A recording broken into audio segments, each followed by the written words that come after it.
अब हम यहाँ पे ऑलरेडी थियोरी सेक्शन देख चुके हैं। अब हम प्रैक्टिकल सम देखेंगे। अब हमारे चैप्टर नंबर 7 के लिए जो प्रैक्टिकल सम है, हमें सिर्फ इलस्ट्रेशन फर्स्ट ही दिया हुआ है, बाकी सारे इलस्ट्रेशन कट हैं। तो हम अब सिर्फ फर्स्ट इलस्ट्रेशन ही प्रिपेयर करेंगे। अब जैसे कि हमें यहाँ पे जितनी भी एंट्रीज दी गई है, हमें 3 मार्क्स में पूछा जाता है। ठीक है, 3 मार्क्स के यहाँ पे 2 सम से यानी कि 6 मार्क्स सम से यहाँ पे 6 मार्क्स का इसमें पूछा जाता है। तो यहाँ पे आपको क्या दी जाएगी, एंट्रीज दी जाएगी। आपको सिंपली यहाँ पे कुछ जर्नल एंट्रीज है वो पास करनी है as per dissolution of a form. अब इसके अकॉर्डिंग हमारे पास यहाँ पे हम किस तरीके से करेंगे, pass journal entry for the following transactions. इसमें हमें फर्स्ट दिया हुआ है land building ₹1 lakh and investment ₹50,000 are disclosed in the balance sheet at the time of dissolution. जब यहाँ पे डिसोल्यूशन हो रही थी उसके टाइम पे लैंड और बिल्डिंग थी ₹1 लाख थी, इन्वेस्टमेंट 50,000 थी जो यहाँ पर डिस्क्लोज की गई थी। ₹80,000 and 60,000 are released respectively from them. अब उसमें से 80,000 और 60,000 हमने क्या किए हैं, फॉर्म में से रिलीज़ किए हैं हमारे अकॉर्डिंग टू फॉर्म के अकॉर्डिंग। तो अब यहाँ पे इन दोनों के लिए हम हमारी जो जर्नल एंट्री होगी इसमें 2 जर्नल एंट्रीज होगी। एक होगी हमारी for land and building and investment के लिए जो हमने डिस्क्लोज किए हैं बैलेंस, उसके लिए। सेकेंडली हमने यहाँ पे जो रियलाइज़ किए हैं, जो मैंने आपको आगे बताया था, रियलाइजेशन अकाउंट में हम रिस्पेक्टिवली उस टर्म्स को डालेंगे। तो सेकेंडली जो हमारा है 80,000 और 60,000 के लिए हम ये जो एंट्रीज है वो परफॉर्म करेंगे। तो अब हम यहाँ पे जर्नल एंट्रीज करते हैं। अब यहाँ पे हमारे चैप्टर नंबर 7 के लिए अब हम इलस्ट्रेशंस फर्स्ट, अभी हमने जो क्वेश्चन देखा इसके लिए हम अब जर्नल एंट्री है वो परफॉर्म करते हैं। तो अब हमारी जर्नल एंट्री है वो किस तरीके से होगी, फर्स्ट हमारा है, अब जो भी हमारा डिसोल्यूशन फॉर्म जाता है असेट के लिए जो भी हम डालते हैं तो वो हमारा जाता है रियलाइजेशन अकाउंट में। ठीक है, तो अब हम यहाँ पे पहले क्या करेंगे, रियलाइजेशन अकाउंट में ये चीज़ पुट करेंगे। रियलाइजेशन अकाउंट जो हमारे यहाँ पे होगा डेबिट। 2 में हम कौन सी अमाउंट्स डालेंगे, 2 हमारे पास एसेट दी गई है। ठीक है, एक तो है हमारी land and building, land and building account. दूसरा हमारे यहाँ पे दिया हुआ है इन्वेस्टमेंट्स अकाउंट। ठीक है, अब यहाँ पे हमारे पास लैंड एंड बिल्डिंग की हमें वैल्यू जो है वो हमें लिखनी, कितनी दी गई थी, ₹1 लाख क्वेश्चन में हमने अभी देखा था। और इन्वेस्टमेंट की जो हमें वैल्यू दी गई थी वो दी गई थी 50,000। सिंपली हम क्या करेंगे, इन 2 वैल्यूज़ को प्लस करेंगे तो हमारे यहाँ पे अमाउंट आएगी 1,50,000। मैं यहाँ पे नीचे नरेशंस पुट नहीं कर रही हूँ। मैं कभी कभी एग्जाम में पूछा भी जाता है नीचे स्टेटमेंट में कि narration is not compulsory, not necessary. तो यहाँ पे पूछा भी जा सकता है और नहीं भी पूछा जा सकता है। तो हमें वैसे ही नरेशंस हमें डालना आते हैं। 11th स्टैंडर्ड में भी हम यहाँ पे नरेशंस डालना सीखे हैं, कैसे डालते हैं। तो हम आप यहाँ पे नरेशंस है वो खुद ही यहाँ पे प्रिपेयर कर लेंगे। अब जैसे कि हमारे यहाँ पे सेकेंड है, अब सेकेंड एंट्री हमारी किसके लिए होगी, 80,000 और 60,000 जो यहाँ पे रियलाइज़ किए गए थे। ठीक है, रिस्पेक्टिवली उनके अमाउंट्स में से। तो ये भी हमारा क्या होगा, रियलाइजेशन अकाउंट में जाएगा। लेकिन ये तो हमारे पास क्या आ रहा है, एक तरीके से कैश के रूप में भी आ सकता है और दूसरा हमारे पास बैंक के टर्म में भी आ सकता है। तो हमारे पास टर्म आ रहा है तो हम डेबिट में डालेंगे, यानी कि कैश या फिर बैंक। हमें दोनों लिखाना नेसेसरी है क्योंकि यहाँ पे हमें डिफाइन नहीं किया हुआ है, कैश में जा रहा है बैंक में जा रहा है। 2 में यहाँ पे क्या आएगा, रियलाइजेशन अकाउंट। ठीक है, अब यहाँ पर हमारे पास अमाउंट कौन सी आएगी, हम दोनों को प्लस करके डालेंगे, यानी कि 80,000 प्लस 60,000। तो हमारे पास यहाँ पे अमाउंट आएगी 1,40,000। तो वो अमाउंट हम यहाँ पे दोनों में सिंपली पुट कर देंगे। इसी के साथ हमारा जो फर्स्ट इफेक्ट थी वो हमारी पूरी हो गई। अब हम सेकेंड एडजस्टमेंट देखते हैं। अब यहाँ पे हमारे पास सेकेंड एंट्री दी गई, at the time of dissolution total asset of a firm are ₹4 lakh. Out of that 40% are current asset where cash is included of 20,000. 120% of fixed asset are released. 80% are released from current asset. यानी कि इससे पहले हमें solve करना पड़ेगा और ऐसी entry almost पूछी ही जाती है 3 मार्क्स में। ये जो एंट्री आप देख रहे हैं यानी कि एक तरीके से मोस्ट इंपॉर्टेंट एंट्री है, तो इसे हमें ध्यान से देखना है। अब हमें यहाँ पे क्या दिया हुआ, रिजोल्यूशन टोटल एसेट दी गई है फॉर्म की ₹4 लाख, जिसमें से 40% है वो करंट एसेट है, बाकी का अमाउंट उनके पास कैश में है जो है 20,000। इसमें से जो हमारे पास रिमेनिंग अमाउंट आ रही है वो से हम 120 यानी कि डिराइव करेंगे वो हमारी होगी फिक्स असेट, और वो फिक्स असेट हम बस पे हम 120% लगाएंगे। लेकिन हमारे पास एक तो हमारे पास कैश में 20,000 आया, दूसरा जो रिमेनिंग अमाउंट है उस पर हमने 80% जो है वो रिलीज़ किया है एज फॉर करंट असेट। यानी कि करंट असेट में हमारे पास दो अमाउंट आएगी, एक आएगी 20,000 जो हमें ऑलरेडी दी गई, दूसरी होगा जो भी रिमेनिंग अमाउंट है उस पर हम 80% है वो पुट करेंगे। तो अब इसके लिए हम कैलकुलेशंस है वो देख लेते हैं। अब एज पर क्वेश्चन हम पहले यहाँ पे जो टर्म्स हमें दिए गए थे वो हम सॉल्व करेंगे। तो पहले हमारे पास टोटल असेट दी गई थी 4 लाख रुपीज़, तो पहले यहाँ पे हम लिख देते हैं असेट। ठीक है, असेट मुझे यहाँ पे टोटल टर्म है वो कितनी दी गई थी, 4 लाख रुपीज़ दी गई थी। तो यहाँ पे मैं क्या पुट कर दूँगी, रुपीज़ 4 लाख। ठीक है, 4 लाख रुपीज़ हमें ऑलरेडी क्वेश्चन में मेंशन की गई है। अब हमें यहाँ पे हमारे क्वेश्चन के अकॉर्डिंग हमें ऐसा बोला गया है कि 4 लाख की जो हमारी असेट है उसके ऊपर उन्होंने क्या लगाया है, 40% एज करंट असेट उन्होंने पुट किया है। तो यहाँ पे हम क्या करेंगे, एज हम लगाएंगे 40%, जो मेरी यहाँ पे क्या काउंट होगी, करंट असेट। ठीक है, यहाँ पे इसका हमें 40% लगाना है, तो हम यहाँ पे 40% है वो पुट कर लेते हैं। यानी कि हमारे पास जो अमाउंट दी गई है 4 लाख रुपीज़, उस पर हम लगाएंगे 40%। तो आप देख सकते हो यहाँ पे हमारे पास अमाउंट आई है 1,60,000। तो 40% लगाने पे 4 लाख पे हम 40% लगाएंगे तो हमारे पास अमाउंट आएगी 1,60,000। ठीक है, 1,60,000 हमारे पास अमाउंट आ चुकी है। अब यहाँ पे हम क्या पुट करेंगे, अब हमारे क्वेश्चन के अकॉर्डिंग नेक्स्ट हम यहाँ पे क्या दिया हुआ है कि वो कैश भी लेकर आ रहा है। ठीक है, कैश भी लेकर आ रहा है, तो इसी अमाउंट के साथ वो कैश यहाँ पे डिराइव होगी।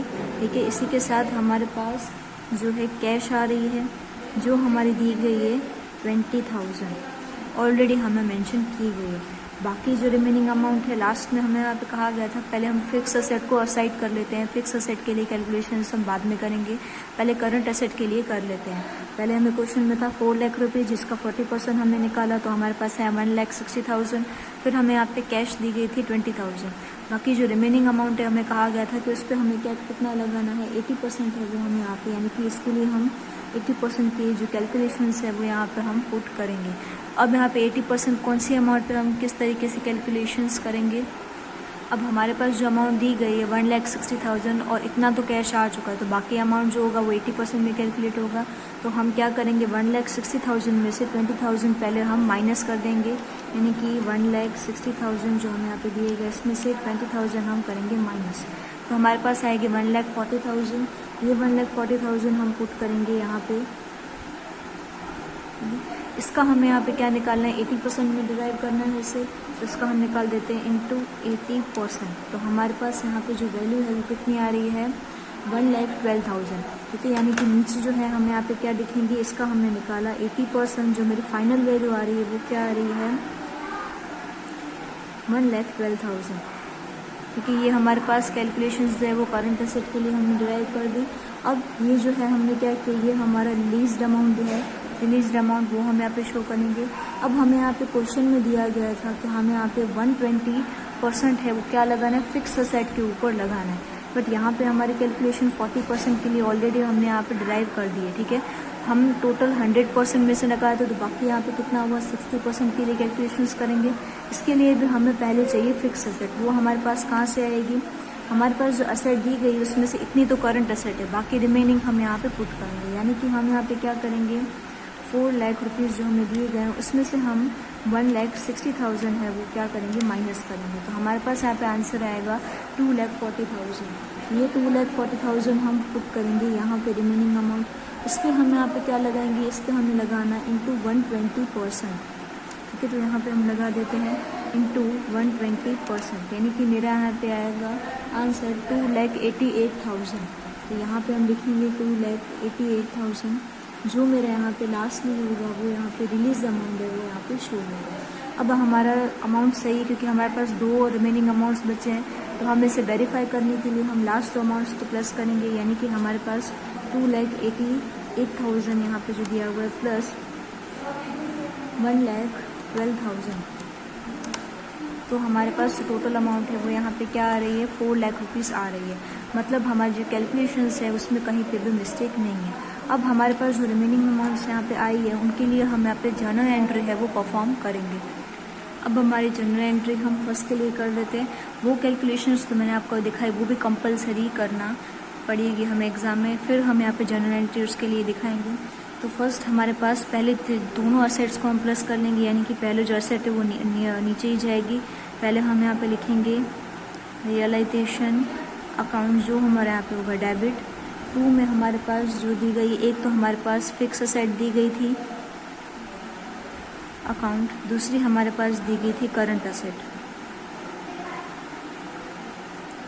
अब हमें क्वेश्चन में यहाँ पे फिक्स असेट जो कैलकुलेट करके दी गई थी वो यहाँ पे हमने उसका जो माइनस प्लस करके टर्म निकाला था 2,40,000 थी। और नेक्स्ट हमारे जो करंट असेट हमने कैलकुलेशंस करते हैं 40% पे हमने ड्राइव की थी, वो थी हमारी। और लास्टली जो अमाउंट 1,40,000, ठीक है। करंट असेट्स हमारे यहाँ पे 1,40,000 रहेंगी जो हमने अदर असेट में फाइंड किया था, और हमारी करंट असेट। अब इन दोनों को हम प्लस करेंगे तो हमारे पास यहाँ पे आएगा 3,80,000 अमाउंट। रिलेशंस हम अपने हिसाब से पुट कर लेंगे। तो ये हमारी फर्स्ट इफेक्ट होगी। सेकंड इफेक्ट हम हमारी जो टोटल अमाउंट है यानी कि पूरी असेट है 4 लाख रुपीज़, उसके लिए हम कैलकुलेशंस करेंगे। नीचे हमने जो रिलीज अमाउंट है उसके लिए हम एंट्री जनरेट नहीं करेंगे, जो हमारे पास टर्म्स दिए गए इसी के लिए करेंगे, इसलिए वो कैलकुलेशंस दिखाना कंपलसरी है। अब हमारी सेकेंड एंट्री है वो किस तरीके से होगी। पहले आएगा कैश और बैंक, जो अमाउंट है वो कैश और बैंक के थ्रू हो सकता है, कैश एंड बैंक अकाउंट। 2 यहाँ पे हम क्या करेंगे, रियलाइजेशन अकाउंट। हमारे पास टोटल अमाउंट कितनी दी गई थी जिसके ऊपर हम कैलकुलेशन कर रहे थे, 4 लाख रुपीज़। तो हमारे यहाँ पे इन शॉर्ट 4 लाख रुपीज़ के लिए जो एंट्री है वो परफॉर्म की जाएगी। अब हम यहाँ पे नेक्स्ट इफेक्ट्स देखते हैं। अब यहाँ पे हमें थर्ड एंट्री दी गई, at the time of dissolution of a form the value of machinery was ₹70,000, it is taken 1 partner form ₹78,000। यानी कि हम डिसोल्यूशन के टाइम पे फॉर्म एक मशीनरी थी जिसकी वैल्यू थी 70,000, लेकिन एक पार्टनर ने उसमें जो मशीनरी के अमाउंट है यानी कि मशीनरी को कितने अमाउंट में लिया है, ₹78,000। तो हम दोनों के लिए एंट्री जो है वो परफॉर्म करेंगे। यहाँ पे जो पहले हमारी एंट्री होगी वो 70,000 के लिए की जाएगी, क्योंकि मशीनरी की वैल्यू भी हमें शो करनी है। लेके जाने के बाद भी हम उसकी इफेक्ट है वो शो करेंगे। यानी कि फर्स्ट हमारी जो एंट्री होगी वो क्या होगी, रियलाइजेशन अकाउंट, क्योंकि रियलाइजेशन अकाउंट जो हमारे यहाँ पे होगा डेबिट। 2 में जाएगा हमारा मशीनरी अकाउंट, मशीनरी अकाउंट, ठीक है। 70,000 के लिए हम ट्रांजैक्शंस दिखाएंगे, ये भी हमारा होगा 70,000। नेक्स्ट यहाँ पे पार्टनर क्या कर रहा है, 78,000 उस टर्म को लेकर जा रहा है। तो हमारे यहाँ पे एंट्री होगी वो क्या होगी, पार्टनर्स कैपिटल, एक तरीके का उसके लिए कैपिटल होगा, पार्टनर्स कैपिटल अकाउंट जो यहाँ पे डेबिट होगा। और 2 में हम यहाँ पे क्या लिखेंगे, 2 रियलाइजेशन अकाउंट, रियलाइजेशन अकाउंट जो है यहाँ पे 78,000 की इफेक्ट है वो हम यहाँ पर शो करेंगे। अब यहाँ पे नेक्स्ट एंट्री देखते हैं। अब यहाँ पे fourth entry, dissolution expenses of the form is 20,000, यानी कि हमारे पास डिसोल्यूशन का जो खर्चा है वो कितना है, 20,000 है। तो इसके लिए हम यहाँ पे एंट्री करेंगे। तो यहाँ पे फोर्थ के लिए हमारी एक सिंपल एंट्री होगी, डिसोल्यूशन एक्सपेंसेस यानी खर्चे यानी कि हमने पे किए होंगे तो कैश में या बैंक में किए होंगे। तो हमारी जो एंट्री है वो कैसे होगी, यहाँ पे रियलाइजेशन अकाउंट जो यहाँ पे दिया हुआ है डेबिट, 2 यहाँ पे कैश या फिर बैंक, क्योंकि दोनों से यहाँ पे पेमेंट हो सकती है। क्योंकि कितना हमें दिया हुआ है 20,000 और यहाँ पे भी हमें यहाँ पे दिया हुआ है 20,000। अब हम यहाँ पे नेक्स्ट इफेक्ट देखते हैं। Fifth entry, at the time of dissolution of partnership firm following asset are prepare in the books. जब यहाँ पे डिसोल्यूशन क्रिएट हो रहा था फॉर्म का तो यहाँ पे अलग अलग बुक्स प्रिपेयर किए गए थे। बिल्डिंग की वैल्यू थी 2 lakh rupees, furniture 40,000, goodwill 20,000, machinery 30,000। अब यहाँ पे रिलीज अमाउंट हमें दी गई है। यहाँ पे रिलीज होने के बाद जो बिल्डिंग की वैल्यू बढ़ गई है यानी कि 2,20,000 हो गई है। यहाँ पे फर्नीचर का जो अमाउंट हमें दिया हुआ 50,000 फॉर फर्नीचर एंड मशीनरी, दोनों के लिए इनकी बुक वैल्यू के लिए हमें यहाँ पे डिफाइन करना है। No value is release for goodwill के लिए कोई भी वैल्यू रिलीज नहीं की गई है। इसके लिए हमें यहाँ पे क्या करनी है, जनरल एंट्री है वो परफॉर्म करनी है। तो अब हमारी सारी एसेट जैसे कि हमें पता ही है, हम यहाँ पे क्रेडिट साइड दिखाएंगे। तो पहले यहाँ पे रियलाइजेशन अकाउंट हम पुट करेंगे, रियलाइजेशन अकाउंट जो है यहाँ पे हमारा होगा डेबिट। 2 में यहाँ पे क्या जाएगा, टू बिल्डिंग अकाउंट। 2 में फिर से यहाँ पे जाएगा फर्नीचर अकाउंट। नेक्स्ट हमें 2 में फिर से हमारे पास गुडविल थी, वो भी इसके लिए भी हम इफेक्ट दिखाएंगे, गुडविल अकाउंट। और लास्ट में हमारा यहाँ पे था मशीनरी अकाउंट। अब यहाँ पे हम वैल्यूज़ को पुट कर देंगे। बिल्डिंग हमें यहाँ पे दिया हुआ था बिफोर रियलाइजेशन, हमें यहाँ पे दिया हुआ था बिल्डिंग की वैल्यू 2 लाख रुपीज़, 40,000, 20,000 और यहाँ पे 30,000। अब इन सब अमाउंट्स को हम प्लस करेंगे तो हमारे पास टोटल आएगा 2,90,000 जो हमारा यहाँ पे रियलाइजेशन अकाउंट में पुट होगा। अब हम यहाँ पे सेकेंड एंट्री करते हैं आफ्टर रियलाइजेशन के लिए। तो सेकेंड यहाँ में हमारे पास जो रियलाइजेशन जो अमाउंट है वो हम यहाँ पे कैश या बैंक के थ्रू ही करेंगे। तो हमारे पास यहाँ पे आएगा कैश और बैंक अकाउंट। तो यहाँ पे हमारे पास जाएगा रियलाइजेशन अकाउंट। अब इसमें हमारी वैल्यू है वो किस तरीके से आएगी, हमें यहाँ पे वैल्यू दी गई थी, एक तो यहाँ पे 2,20,000 दी गई थी जो हमारे पास बिल्डिंग की अमाउंट थी। सेकेंडली हमारे पास जो अमाउंट दी गई थी वो 50,000 थी जो फर्नीचर की दी गई थी। फिर मशीनरी की थी बुक वैल्यू यानी कि ऊपर हमारे पास मशीनरी की वैल्यू थी 30,000। तो हम यहाँ पे सिंपली क्या करेंगे, इन सब वैल्यूज़ को प्लस करेंगे, यानी कि 2,20,000 प्लस यहाँ पे हमारे पास 50,000 प्लस 30,000। तो हमारे पास अमाउंट आएगी 3 लाख रुपीज़। तो वो 3 लाख रुपीज़ हम टोटल अमाउंट है वो हमारे अकाउंट्स में शो करेंगे, 3 lakh rupees and 3 lakh rupees. अब हम यहाँ पे नेक्स्ट एंट्री देखते हैं। यहाँ पे हमें 6 एंट्री दी गई है। Bad debts of ₹1,200 was return of, out of which 10,000 is receive. यानी कि हमारे यहाँ पे बैड डेट्स अकर हुए थे 12,000 के, जिसमें से हमें कितने मिले हैं, सिर्फ 10,000 के रिलीज़ हुए हैं। तो हम हमारी जो एंट्री है वो किसके लिए करेंगे, 10,000 के लिए करेंगे, क्योंकि हमारा रिलीज अमाउंट है। बैड डेट्स हमें राइट ऑफ हुए थे, उसके लिए हम यहाँ पे बैड डेट्स के लिए एंट्री परफॉर्म नहीं करेंगे। और ये भी हमें कैसे रिसीव होंगे, कैश में या बैंक में, तो उसके लिए हम सिंपल एंट्री है वो परफॉर्म करेंगे। हमारी जो एंट्री है वो यहाँ पे कैसे होगी, कैश और बैंक में ही हमें वो बैड डेट्स की अमाउंट मिली होंगी। तो कैश या बैंक जो हमारा होगा डेबिट। 2 यहाँ पे आएगा रियलाइजेशन अकाउंट, उसमें हमारे अमाउंट 10,000 है, तो हम 10,000 के लिए सिंपली एंट्री शो कर देंगे। Entry number 7, there is no value of goodwill in the books of a firm but at the time of dissolution ₹35,000 release for it. यानी कि हमारे पास हमारे बुक्स में गुडविल की कोई भी कीमत नहीं दी गई थी, बट हमने यहाँ पे जब डिसोल्यूशन किया फॉर्म का तो उसमें से हमें यहाँ पे 35,000 रिलीज करने में आए हैं। तो इसके लिए हम एंट्री परफॉर्म करेंगे। अभी रिलीज अमाउंट है कैश में होगा तो बैंक में होगा, तो सिंपली हम यहाँ पे कैश या बैंक के थ्रू ये ट्रांजेक्शन हम दिखा देंगे। हमारी 7th एंट्री है वो किस तरीके से होगी, पहला जमा हमारा अमाउंट होगा कैश या बैंक में ही किया गया होगा रिलीज अमाउंट, क्योंकि यहाँ पे बाद में हमें मिला है। कैश या बैंक अकाउंट जो हमारे यहाँ पे होगा डेबिट होगा। अब 2 में हमारे जो इफेक्ट है वो कहाँ जाएगी, 2 में हमारा जाएगा रियलाइजेशन अकाउंट, यानी कि 2 रियलाइजेशन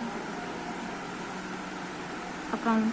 ठीक है, कैश या बैंक में जो हमारी इफेक्ट है वो कितनी जाएगी, 35,000 रिलीज हो रहे हैं, तो हमारी अमाउंट भी यहाँ पे 35,000 ही शो होंगी। अब हम नेक्स्ट एंट्री देखते हैं।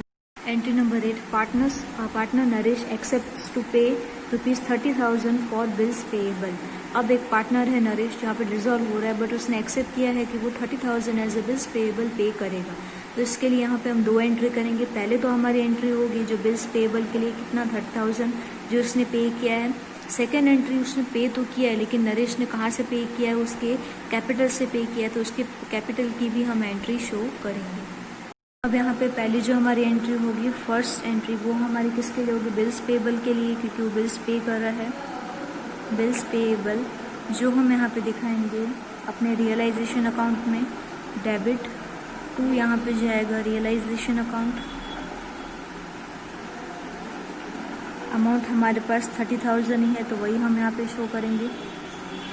सेकेंड एंट्री है वो मेरी, वो नरेश के कैपिटल में से जा रही है, क्योंकि वहाँ पे उसने पे किया है, तो उसकी कैपिटल टर्म भी हमें एज अ एंट्री शो करना पड़ेगा। तो हमारी एंट्री यहाँ पे क्या होगी, रियलाइजेशन अकाउंट जो हमारा हो गया यहाँ पे डेबिट।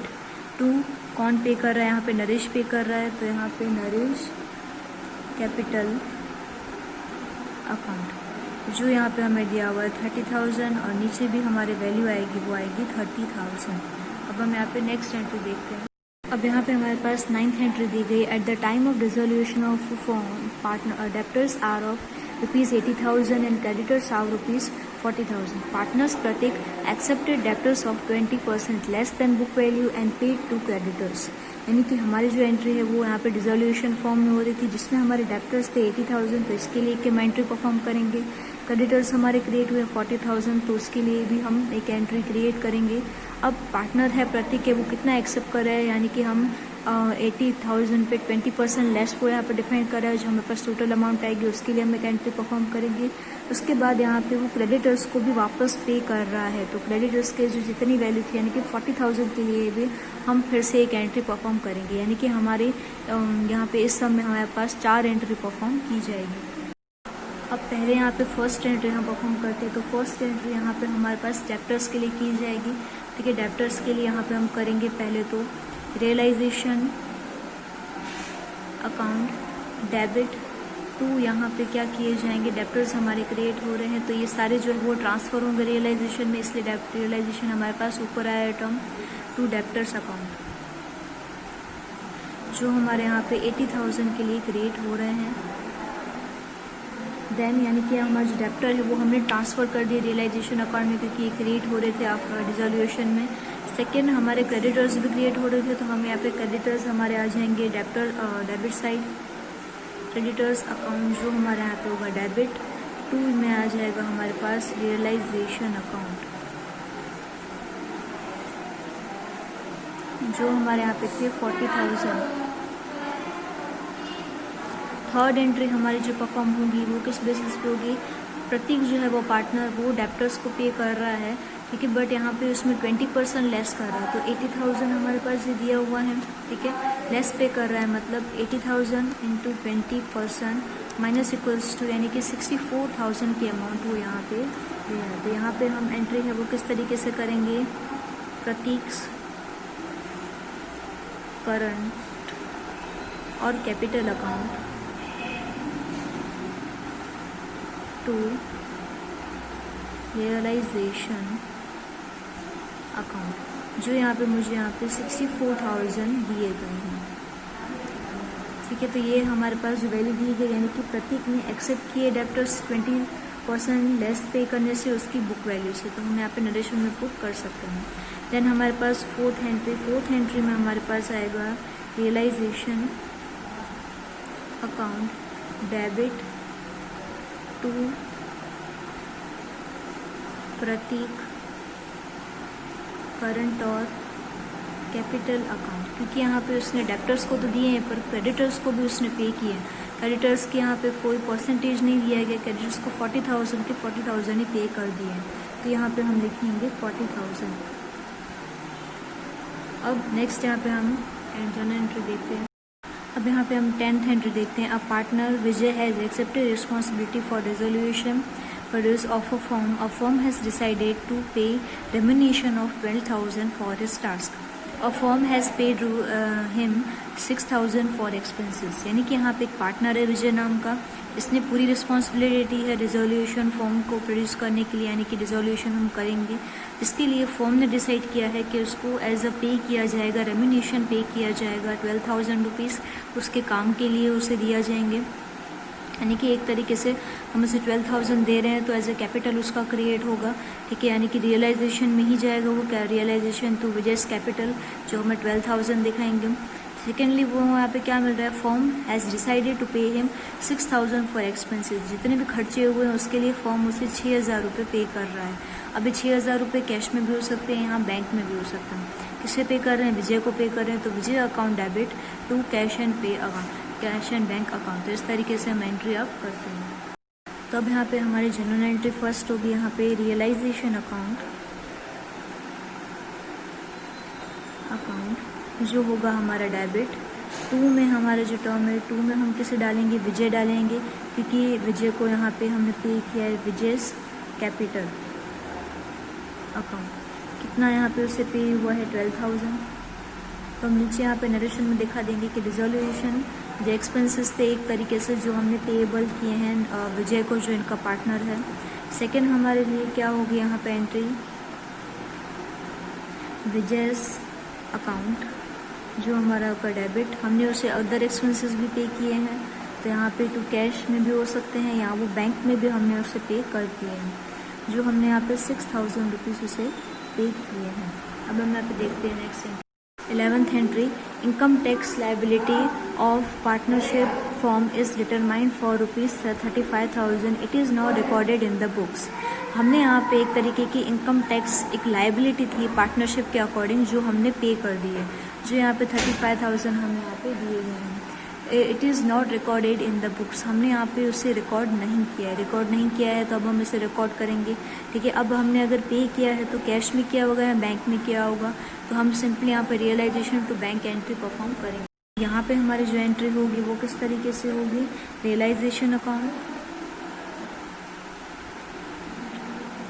जो हमारा यहाँ पर डेबिट होगा, 2 में हम यहाँ पे डालेंगे कैश या बैंक अकाउंट, जो हमारे यहाँ पे होगा 35,000।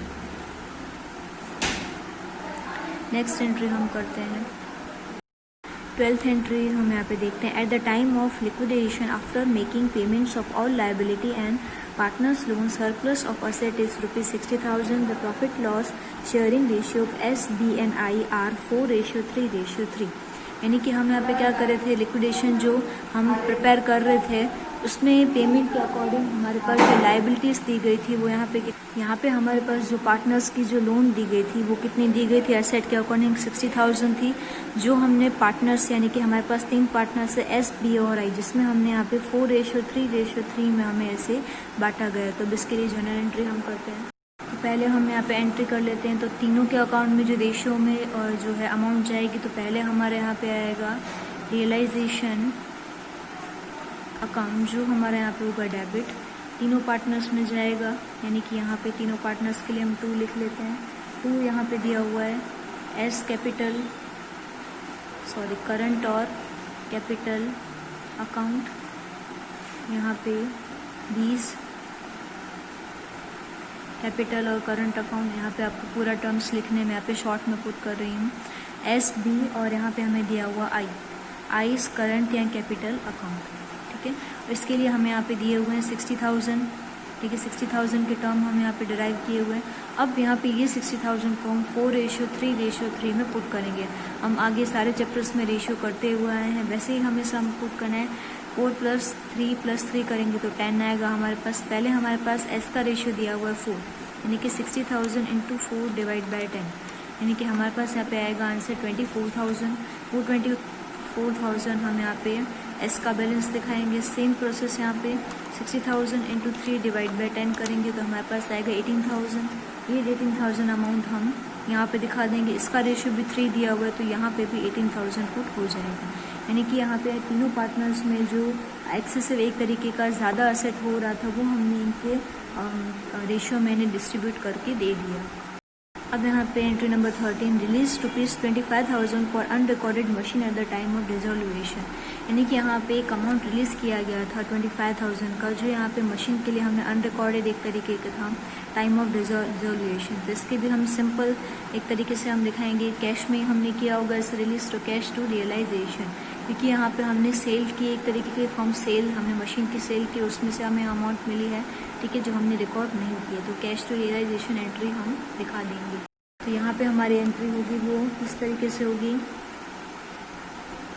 कैश अकाउंट जो यहाँ पे दिया हुआ था डेबिट, 2 में यहाँ पे हमारे पास आएगा रियलाइजेशन अकाउंट, जो यहाँ पे मेरा दिया हुआ था 25,000।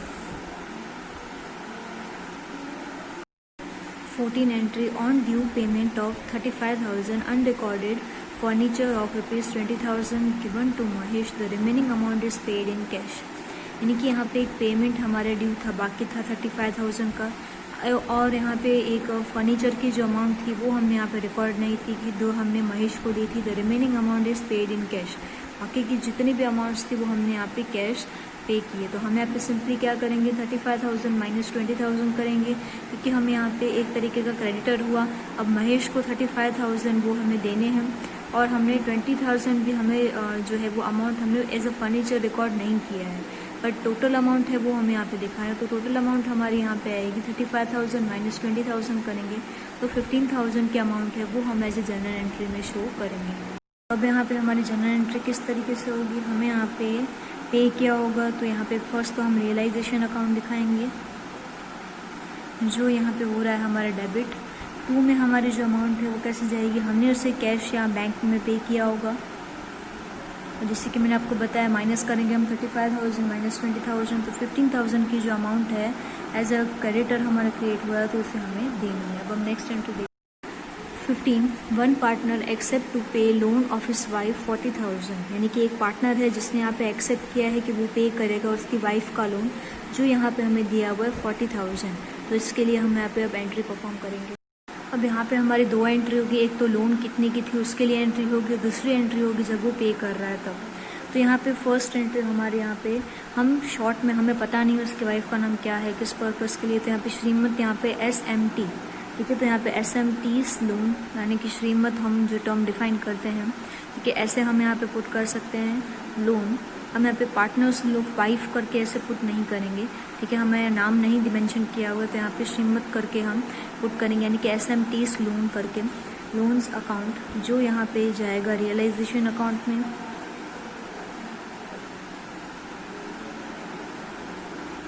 अब यहाँ पे हमारे पास रियलाइजेशन अकाउंट में ये जा रहा है तो यहाँ पे हमारे पास जो अमाउंट दी गई है वो कितनी दी गई है 40,000। फिर हमारी जो नेक्स्ट एंट्री एज ए उसकी लोन क्रिएट हो रही है तो वापस यहाँ पे हम पुट करेंगे रियलाइजेशन अकाउंट जो हमारे यहाँ पे होगा डेबिट। 2 में हमारा टर्म यहाँ पे जाएगा 2 रिस्पेक्टिव कैपिटल अकाउंट, यानी कि हमें पता नहीं है कैसे है किस तरीके के हैं। यहाँ पे पार्टनर में पे किया, पार्टनर का नाम भी हमें नहीं पता है तो हम यहाँ पे रिस्पेक्टिव कैपिटल करके ये एंट्री शो कर देंगे जो हमारे यहाँ पे 40,000 के लिए ही की जाएगी। इसी के साथ हमारा सम कंप्लीट हुआ।